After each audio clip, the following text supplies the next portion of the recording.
Il est un chouïa plus lent que tout à l'heure, je trouve qu'il y a un petit peu plus de place.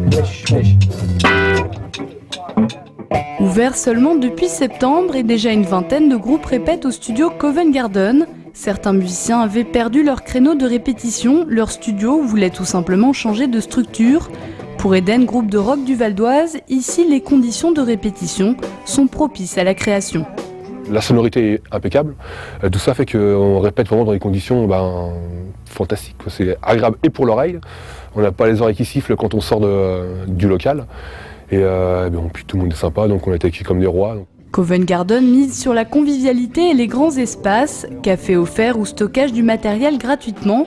Pour les musiciens, ces petits plus créent une ambiance familiale. Quand on sait qu'ils viennent, le jour où ils viennent, on leur prépare, on essaie de leur préparer leur matériel pour qu'ils gagnent du temps. On n'est pas là pour, essayer de récupérer de l'argent de tous les côtés en faisant payer le stockage, en faisant payer raccro 10 minutes de répétition le temps qu'ils montent leur matériel.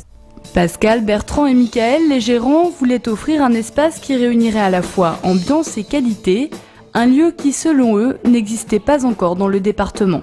On n'a pas d'ampli transistor pour les amplis guitare, on n'a que des amplis lampes. C'est vrai que dans pas mal de studios, il y a un mix des deux.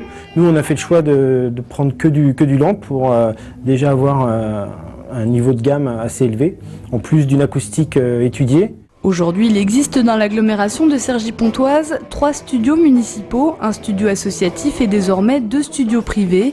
Bien que les prestations offertes par ces 2 derniers soient plus chères, les musiciens ont désormais du choix.